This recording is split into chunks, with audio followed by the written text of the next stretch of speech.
नमस्कार दोस्तों,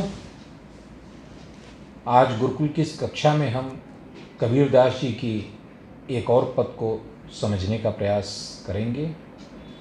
परीक्षाओं की दृष्टि से यह महत्वपूर्ण पद है और आपकी पाठ्यपुस्तक क्षितिज के काव्य अंग में पद्य का जो हिस्सा है उसमें कबीरदास जी के पाठ्य में संग्रहित है। यह पद है, संतो भाई आई ज्ञान की आंधी रे। संतो भाई आई ज्ञान की आंधी रे, ब्रह्म की टाटी सबय उड़ानी, माया रहे न बांधी रे। हित चित्त की द्वैत थुनी गिरानी, मोह बलिंडा फूटा, तृष्णा छानी, परिघरी ऊपर कुबधि का भांडा फूटा। जोग जुगति करी संतो बांधी, निर्चु चुवै न पानी, कूड़ा कपट काया का निक्स्या, हरि की गति जब जानी। आंधी पीछे जो जल बूठा, प्रेम हरि जन भीना, कहें कबीर भान के प्रगटे, उदित भया तम खीना। कबीरदास जी जैसा कि आप जानते हैं कि निर्गुण शाखा के और विशेष रूप से रहस्यवादी कवि थे। रहस्यवादी इसलिए कहा जाता है कि आध्यात्मिक ज्ञान सरल तो है इस अर्थ में कि वह हम सबके पास है और सब उसे प्राप्त करने की योग्यता और क्षमता के साथ उत्पन्न हुए हैं, किंतु वह इस प्रकार की जटिलताओं में, माया के बंधनों में, भ्रम के आवरण में छिपा रहता है कि वह स्पष्ट नहीं होता है। उसे हम लोग आगे देखेंगे भी कि अपने भिन्न भिन्न प्रतीकों के माध्यम से किस प्रकार कबीरदास जी उस सत्य के स्वरूप को वर्णित करते हैं, उसकी प्रक्रिया को बताते हैं और यह भी बताते हैं कि हम उसे प्राप्त कैसे कर सकते हैं। पहली पंक्ति जब हम उठाते हैं तो हम देखते हैं कि उसमें वो कहते हैं, संतो भाई आई ज्ञान की आंधी रे। आंधी का एक स्वभाव होता है। आंधी जब आती है तो वह किसी को भी छोड़ती नहीं है, सब कुछ उड़ा ले जाती है। हर वह चीज, हर वह वस्तु जिसकी जड़ें गहरी नहीं हैं, जो सतह पर है, जो अपनी जड़ों से कटा हुआ है, ऐसे सारे तिनके उड़ जाते हैं, सारे ढांचे बिखर जाते हैं। जो भी ऐसा कुछ निर्माण हुआ, हमने जो कुछ भी जोड़ा, जो निराधार था, वह सब आंधी में गिर जाता है। यह आंधी का स्वभाव होता है। जो कुछ भी कच्चा है, जो कुछ भी अपुष्ट है, जो कुछ भी जड़ विहीन है, उस सबको विनष्ट कर देना यह आंधी का स्वभाव होता है। यहाँ यह आंधी स्वाभाविक रूप से ज्ञान की आंधी है। यह साधारण आंधी नहीं है, हवा की आंधी नहीं है। और ज्ञान की जब यह आंधी आती है तो क्या क्या होता है। आंधी का चरित्र वही रहेगा, लेकिन परिवर्तन क्या क्या होता है हम इसे इस पद में देखते हैं कि बड़े ही सुंदर तरीके से, बड़े ही सहज, सरल, सुगम और बड़े ही साधारण शब्दों में अपनी बात को कबीरदास जी ने इतने सरलता से बताया है कि हमें एक भरोसा सा मिलता है कि अगर कबीर जैसा साधारण व्यक्ति इस ज्ञान का पात्र हो सकता है तो हम सब हो सकते हैं। महावीर के बारे में, बुद्ध के बारे में हम ऐसा नहीं कह पाते। उनकी परिस्थितियां अलग थी, वो अलग समाज से आए हुए लोग थे।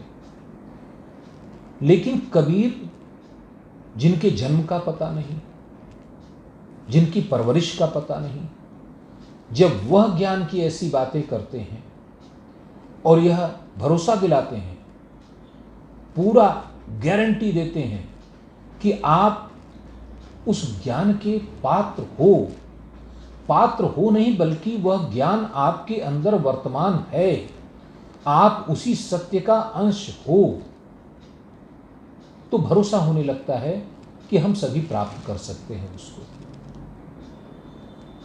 ज्ञान की आंधी आने के बाद होता क्या है कि भ्रम की टाटी सबे उड़ानी, माया रहे न बांधी दे। बड़ा सुंदर प्रतीक लिया है उन्होंने। टाटी, बांस के बने हुए, क्रास से बने हुए इस प्रकार के ढांचे को टाटी कहते हैं, जिसमें कुछ दिखता है और ढेर सारा अनदेखा रह जाता है। यह माया का स्वरूप मुझे हिंदी साहित्य में माया के लिए यह अद्भुत प्रतीक मिला है। यह अपने आप में इतना सुंदर प्रतीक है जिसकी तुलना संभवतः अन्य किसी कवि से नहीं की जा सकती। टाटी का अर्थ होता है जिसमें सत्य और असत्य दोनों ही, कुछ अंधेरा कुछ उजाला, कुछ पार दिखाई देता है और ढेर सारा अनदेखा रह जाता है। ठीक यही हालत माया की है।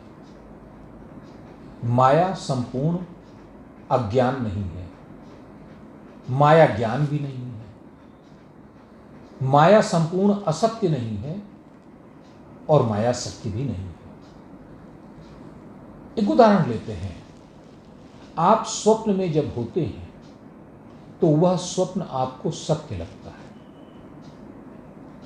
पूरी तरीके से, लेकिन स्वप्न टूटने के बाद, निद्रा से उठने के बाद हमें यह ज्ञात हो जाता है, हमें यह ज्ञान हो जाता है कि वह हमारा स्वप्न था और वह असत्य था। लेकिन निद्रा के दौरान, स्वप्न के दौरान हमें वह पूरा सत्य लगता है। यह जगत भी कुछ इसी प्रकार का नहीं हो सकता। हम जो कुछ भी चारों ओर देख रहे हैं, जो परिवर्तन देख रहे हैं, रंगमंच बना हुआ है और इनके बीच में जो कुछ भी इस रंगमंच पर हो रहा है,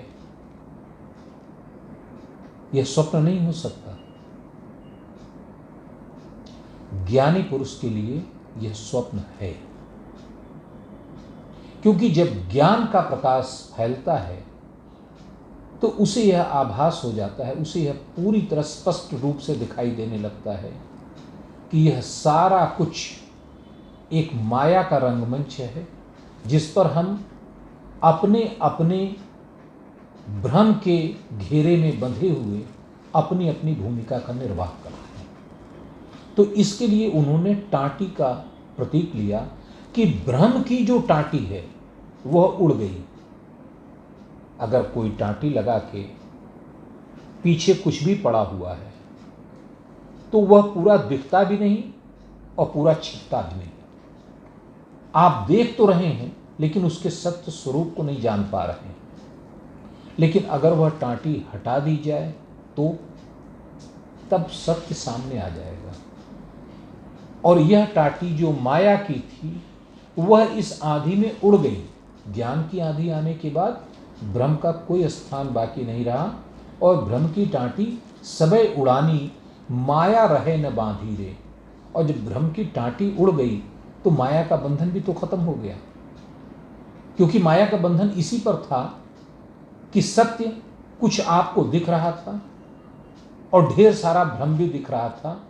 भ्रम और सत्य के इसी मिश्रण को सर्वत्र, सभी जगह पर माया के रूप में जाना जाता है। माया का अर्थ ही यही है कि सत्य में असत्य, वास्तविकता में भ्रम कुछ इस प्रकार से मिला जुला हो जहां आपको सत्य और भ्रम दोनों को अलग अलग देखने की सुविधा न हो। इसके बाद क्रमशः वह आगे की जो घटनाएं हैं उनको चित्रित करते हैं हित चित्ती की द्वैथुनी गिरानी। हमारा ये जो निर्माण है माया के कारण, वह निर्माण कैसा है? उसको एक छप्पर का रूप दिया है उन्होंने। यह भी एक प्रतीक है। घर या छप्पर एक प्रतीक होता है। वह प्रतीक होता है बंधन का, प्रतीक होता है आकर्षण का। आप घर बनाते हैं, उसके साथ मोह होता है, चाहे वह छप्पर हो या मकान हो, और उसकी सीमाएं होती हैं कि उस सीमा के बाहर आपको न जाना है, न उस सीमा के बाहर से आपका कोई सरोकार रहता है। उसी प्रकार जब आप घर के अंदर होते हैं तो आपके दृष्टि की भी एक सीमा होती है। वह सीमा होती है सिर्फ उसकी दीवारों तक। उसके परे आपको कुछ नहीं दिखता। माया का यही स्वरूप है। माया से घिरा हुआ व्यक्ति ठीक उसी व्यक्ति की भांति होता है। उसके लिए माया का वह घेरा, वह पर्दा जो झीना है, टांटी की तरह है, लेकिन माया ने उसके चारों ओर बांध रखा है, उसके परे वह कुछ भी देख नहीं पाता। उसके परे उसकी दृष्टि नहीं जाती, उसके परे उसकी चेतना नहीं जाती, और उसके आगे सोचने की उसे आवश्यकता भी प्रतीत नहीं होती। घर सुरक्षा का भी एक प्रतीक होता है कि व्यक्ति अपने को घर में सुरक्षित महसूस करता है, लेकिन ज्ञान के लिए यह सर्वथा अनुपयुक्त स्थिति है। कबीरदास जी जब कहते हैं कि कबीरा खड़ा बाजार में लिए लुकाठी हाथ, जो घर फूंके अपना चले हमारे साथ, तो वहां भी घर का यही अर्थ है कि आप घर के प्रति जो मोह है, आकर्षण है, अस्थायित्व का जो एक लालच है, जब आप उसे छोड़ पाएंगे तब आप कबीर के मार्ग पर, कबीर के पीछे चल पाएंगे, क्योंकि कबीर ने उस बंधन को काट दिया है। और जब ज्ञान की आंधी आती है तो वह बंधन स्वयमेव उड़ जाता है। ठीक उसी प्रकार जैसे ज्ञान, जैसे आंधी में सब कुछ, जो कुछ कूड़ा करकट है, सब उड़ जाता है। हित चित्त की द्वैथुनी गिरानी, इसकी दो थुनियां होती हैं, दोनों तरफ दो खंभे लगे हैं, एक हित का है, एक चित्त का है। आपका लाभ, आपका हित, आपका आकर्षण एक तरफ है, और आपका चित्त, आपकी चेतना जो उससे बंधी हुई है, दूसरी तरफ है।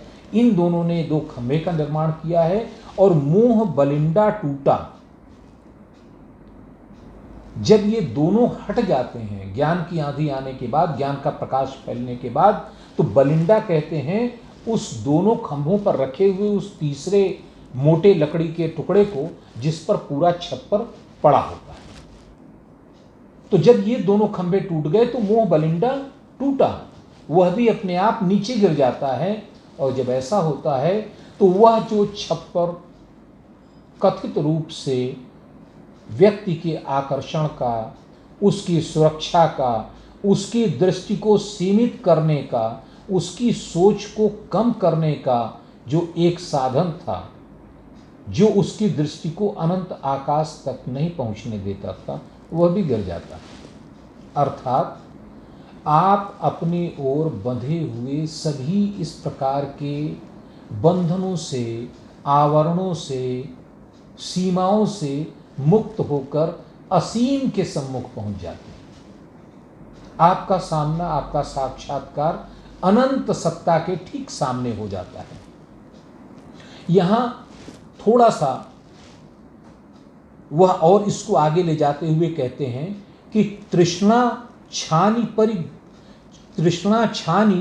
परि घरी ऊपर कुबदी का भांडा फूटा। और उस छप्पर को, छानी माने छप्पर होता है, उस छप्पर को वो तृष्णा का नाम देते हैं। हमारी लालसा, हमारे कल्पनाओं का, हमारी आकांक्षाओं का प्रतीक होता है वह छत, कच्ची हो या पक्की हो। वह व्यक्ति की लालसा, उसके जुड़ाव, उसके लगाव का प्रतीक होता है। वह गिर जाता है, क्योंकि जब तक लालसा है तब तक व्यक्ति बंधा है। बंधन कहीं बाहर नहीं है, बंधन हमने स्वयं स्वीकार किया है। हमें किसने बांधा है? हम तो अनंत चेतना है, शुरू से मुक्त है, प्रारंभ से, जन्म से ही मुक्त है। हम मुक्त पैदा ही हुए हैं।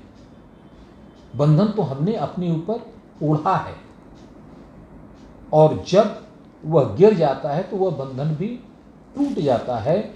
कुबुद्धि का भांडा फूटा। और फिर एक प्रतीक लेते हैं मिट्टी के बर्तनों का, जो कुबुद्धि है। मिट्टी के बर्तन, कोई भी बर्तन हो, संचय का प्रतीक होता है, संग्रह करने का प्रतीक होता है। हमारी कुबुद्धि, हमारा अज्ञान हमें संचित करने को प्रेरित करता है। कुछ लेकर आए नहीं है, कुछ लेकर जाना नहीं है। जो कुछ मिला है वो यही मिला है, और जो मिला है वो यही रह जाना है। लेकिन संचय की प्रवृत्ति हमारी रहती है।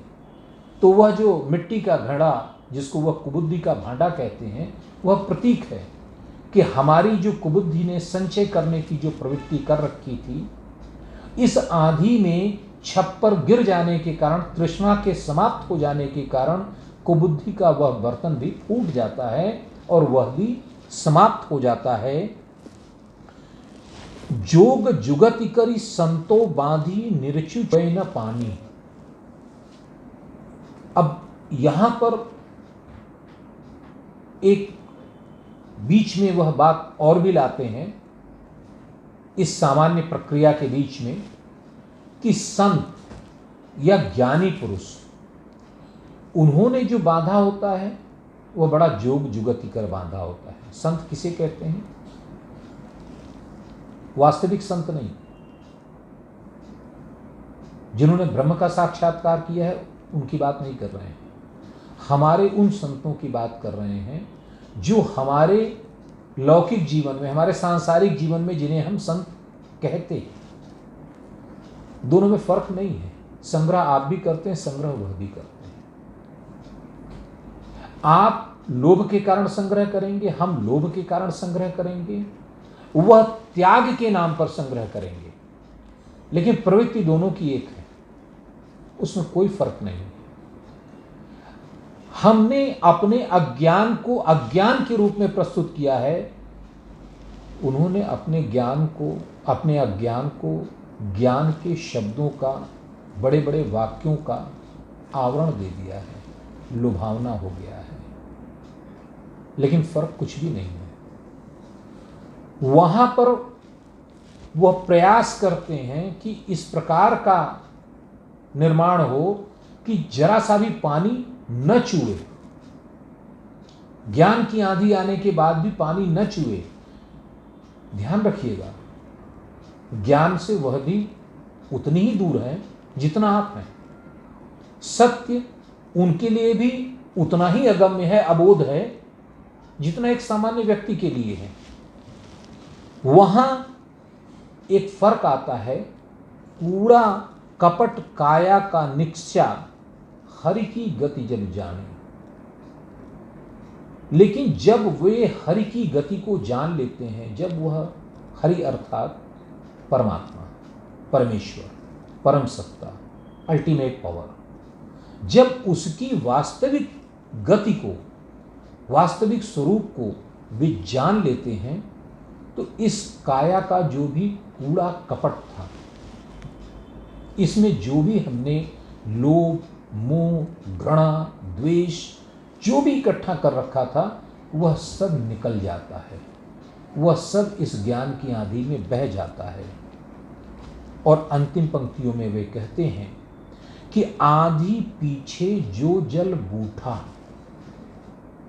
सब कुछ तो साफ हो गया, छप्पर उड़ गया, थूनी गिर गई, बलिंदा फूट गया, जो कुछ संचय किया था वह भांडा भी फूट गया, माया की टाटी भी उड़ गई, कहीं कुछ भी नहीं है, सब कुछ खुल गया। ऐसे में क्या होगा? आंधी के बाद बारिश भी होती है। और ज्ञान की आंधी के बाद बारिश किस चीज की होती है? ईश्वर के प्रेम की। क्योंकि जब आप ज्ञान की आंधी में सब कुछ समाप्त हो जाता है, तो जो हरि का प्रेम रस बूठा गिरा बरसा, आंधी पीछे जो जल बूठा, प्रेम हरिजन भीना। उस प्रेम से हरि का जन ईश्वर को जानने वाला या ईश्वर के प्रति प्रेम रखने वाला व्यक्ति, संत जो वास्तविक ज्ञानी है, वास्तविक सत्य को जानता है, वह उससे भीग जाता है, पूरा एकदम ज्ञान और प्रेम के रस से भीग जाता है। कहें कबीर भान के प्रगटे, उदित भया तम खीना। कबीरदास जी कहते हैं कि यह ठीक उसी प्रकार होता है जैसे सूर्य के उगने के बाद अंधेरा चाहे जितना घना हो, वह क्षीण हो जाता है, समाप्त हो जाता है। उसी प्रकार ज्ञान की इस आंधी के बाद जो सद्गुरु से मिलती है, इसकी चर्चा हम फिर कभी करेंगे हम लोग। लेकिन सर्वत्र कबीर ने कहा है कि सद्गुरु से ही ज्ञान मिलता है, वही आपको आत्म साक्षात्कार कराता है। और इस आंधी के बाद आप साक्षात उस विराट सत्ता के सामने होते हो और उसका अंश बन जाते हैं। यही मोक्ष है, यही तत्व ज्ञान है। धन्यवाद।